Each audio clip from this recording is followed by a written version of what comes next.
കണ്ണൂരിൽ കുഞ്ഞുമായി പുഴയിൽ ചാടി ആത്മഹത്യ ചെയ്ത റീമയും ഭർത്താവും തമ്മിലുള്ള ഫോൺ സംഭാഷണം റിപ്പോർട്ടറിന്. റീമയെ മർദ്ദിക്കുമെന്ന് ഭർത്താവ് കമൽരാജ് ഭീഷണിപ്പെടുത്തുന്നു. അവസാനമുള്ള പ്രശ്നം പരിഹരിക്കാൻ റീമ ശ്രമിച്ചിരുന്നു. കമൽരാജ് വിദേശത്ത് പോയി 1.5 വർഷമായിട്ടും കുഞ്ഞിന്റെ കാര്യം അന്വേഷിച്ചില്ലെന്ന് ഫോൺ സംഭാഷണത്തിൽ പറയുന്നു. അതെ, താല്പര്യമില്ല. നിങ്ങൾ വേണമെങ്കിൽ കണ്ടിട്ട് പോട്. അതിന് നിങ്ങൾക്ക് കഴിയുന്നില്ലെങ്കിൽ നിങ്ങൾക്ക് എന്തിനാന്നിപ്പോനാ?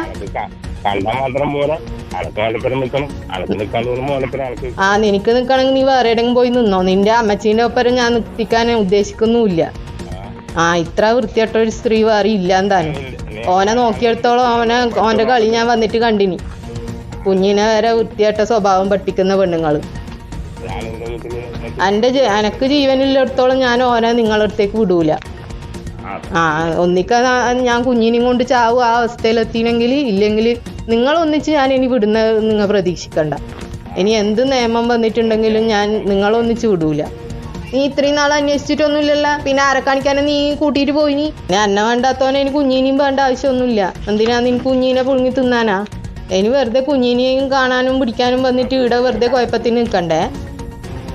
അർജുൻ കല്യാൺ നൽകും വിവരങ്ങൾ. അർജുൻ, എത്ര സംഭവങ്ങളാണ് ഇങ്ങനെ ആവർത്തിച്ചു കൊണ്ടിരിക്കുന്നത് എന്നുള്ളതാണ്. ഇപ്പോൾ റീമയുടെ വിഷയത്തിലേക്ക് വരികയാണെങ്കിൽ ഇതിൽ മുൻകൂട്ടി പറഞ്ഞിട്ടുണ്ട്, ഞാനും കുഞ്ഞുമായി പോയി മരിക്കും എന്നുള്ള കാര്യം ഒരു മുന്നറിയിപ്പ് പോലെ പറയുന്നുണ്ട്. ഈ രീതിയിലാണ് കാര്യങ്ങൾ പോകുന്നതെങ്കിൽ ഭർത്താവിനും ഭർത്തൃമാതാവിനുമെതിരെയുള്ള കാര്യങ്ങൾ പറഞ്ഞുകൊണ്ട് തന്നെയാണ് റീമ മരണത്തിലേക്ക് പോവുകയും ചെയ്തിട്ടുള്ളത്, അല്ലേ? ശ്രുതി, തീർച്ചയായും ഏറ്റവും നിർണായകമായിട്ടുള്ള ഒരു ശബ്ദ സന്ദേശമാണ്, അല്ലെങ്കിൽ ഈ ഭർത്താവുമായിട്ടുള്ള സംഭാഷണമാണ് ഇപ്പോൾ പുറത്തു വന്നിരിക്കുന്നത്. റിപ്പോർട്ടർ എക്സ്ക്ലൂസീവായാണ് ഈ ശബ്ദ സന്ദേശം നമുക്ക് ലഭിക്കുകയും ചെയ്തത്. ഏറ്റവും പ്രധാനമായിട്ടുള്ളത് അതിൽ പറയുന്ന വളരെ പ്രധാനപ്പെട്ട നിർണായകമായിട്ടുള്ള ചില കാര്യങ്ങളുണ്ട്. അതായത് ഭർത്താവുമായി നേരത്തെ തന്നെ റീമയ്ക്ക് പ്രശ്നമുണ്ടായിരുന്നു. 1.5 വർഷത്തോളമായി റീമയുടെ വീട്ടിൽ തന്നെയാണ് കഴിയുന്നത്. ഭർത്താവിൻ്റെ വീട്ടിൽ നിന്നും ഇവർ തമ്മിലുള്ള തർക്കത്തിൻ്റെ ഭാഗമായി റീമയുടെ വീട്ടിൽ താമസിക്കുകയാണ് എന്നുള്ളതാണ് നമുക്ക് മനസ്സിലാക്കുന്നത്. എന്തായാലും അതിനകത്ത് ഈ ശബ്ദ സന്ദേശത്തിൽ പറയുന്നത്, ഈ റീമ ഈ ഫോൺ സംഭാഷണം തുടങ്ങുന്നത് തന്നെ റീമയുമായി ഈ പറയുന്ന ഭർത്താവ് നാട്ടിലെത്തിയതിനു ശേഷം കൂടിക്കാഴ്ച നടത്തിയിരുന്നു. അതിനുശേഷം ഈ ഭർത്താവ് മടങ്ങിപ്പോയപ്പോൾ റീമ ഫോണിൽ വിളിക്കുന്നതാണ് ഈ ശബ്ദ സന്ദേശം. അതിനകത്ത് പറയുന്നത് ഇങ്ങനെയാണ്. അതായത് ഈ പറയുന്ന പോലെ താങ്കളിപ്പോൾ എവിടെ എത്തി എന്നുള്ള കാര്യം റീമ ഭർത്താവിനോട് ചോദിക്കുന്നു. അപ്പോൾ പറയുന്നതിന് അടുത്ത ഒരു സ്ഥലത്തേക്ക് എത്തി. അതിനുശേഷം നിങ്ങൾ തിരിച്ചു വരൂ, നമുക്കൊന്ന് സംസാരിക്കാം, എങ്ങനെയെങ്കിലും ഈ പ്രശ്നമൊന്ന് പരിഹരിച്ചു പോവാം, എന്തിനാണ് ഇങ്ങനെ പരസ്പരം ഈ പറയുന്ന വഴക്കടിച്ച് കഴിയുന്നത് എന്നുള്ളതാണ് റീമ ഈ ശബ്ദ സംഭാഷണത്തിൻ്റെ തുടക്കത്തിൽ തന്നെ ഭർത്താവിനോട് പറയുന്നത്. അതിനുശേഷം ഇവർ തമ്മിലുള്ള സംഭാഷണം കൂടുതൽ വഷളാവുന്നു. ഭർത്താവിൻ്റെ അമ്മയാണ് ജീവിതം തുലച്ചത് എന്നുള്ള കാര്യം പറയുന്നു. അത്രയും വെറുത്തു പോയത് കൊണ്ടാണ് താൻ ഈ ഭർത്താവിൻ്റെ വീട്ടിൽ നിന്നും ഈ സ്വന്തം വീട്ടിലേക്ക് വന്നത് എന്നുള്ള കാര്യം പറയുന്നു.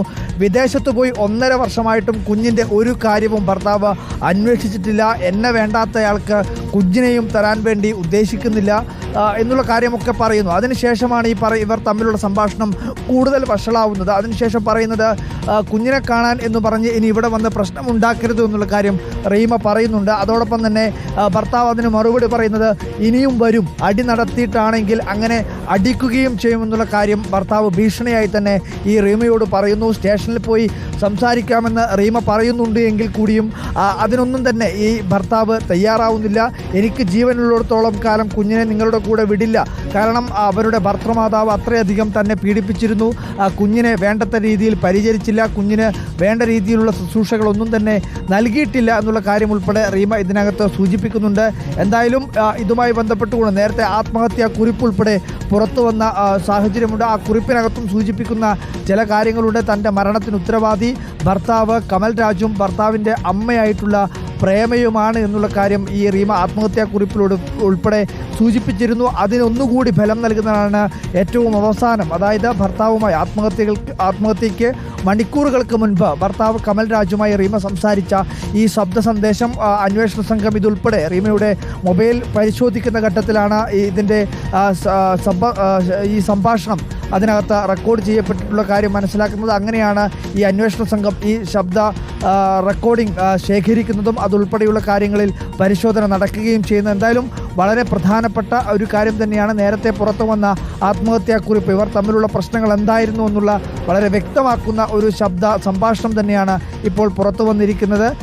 ഇതിനകത്ത് പറയുന്നത്, ഭർത്താവുമായി താൻ അകൽച്ചയിലായിരുന്നു, കുഞ്ഞിനെ വേണമെന്നുള്ള നിരന്തരമായിട്ടുള്ള ഭർത്താവിൻ്റെ ആവശ്യത്തിൽ താൻ മാനസികമായി പ്രയാസപ്പെട്ടിരുന്നു എന്നുള്ള കാര്യമാണ് റീമ ഈ ശബ്ദ സംഭാഷണത്തിൽ ഭർത്താവിനോട് പറഞ്ഞത്. അത് തന്നെയാണ് ഈ ശബ്ദ സംഭാഷണത്തിൽ വ്യക്തമാവുകയും ചെയ്യുന്നത്. ശ്രുതി, ശരി, ഭർത്താവിനും ഭർത്തൃമാതാവിനുമെതിരെ രൂക്ഷമായിട്ടുള്ള വിമർശനം ഉന്നയിച്ചുകൊണ്ടുള്ള ഒരു ആത്മഹത്യാ കുറിപ്പും വാട്സ്ആപ്പ് സന്ദേശം അടക്കമാണ് പുറത്തു വന്നിട്ടുണ്ടായിരുന്നത്. ഇപ്പോൾ ഫോൺ സംഭാഷണം, ഭർത്താവുമായുള്ള റീമയുടെ ഫോൺ സംഭാഷണം കൂടിയാണ് റിപ്പോർട്ടർ പുറത്തുവിട്ടിരിക്കുന്നത്.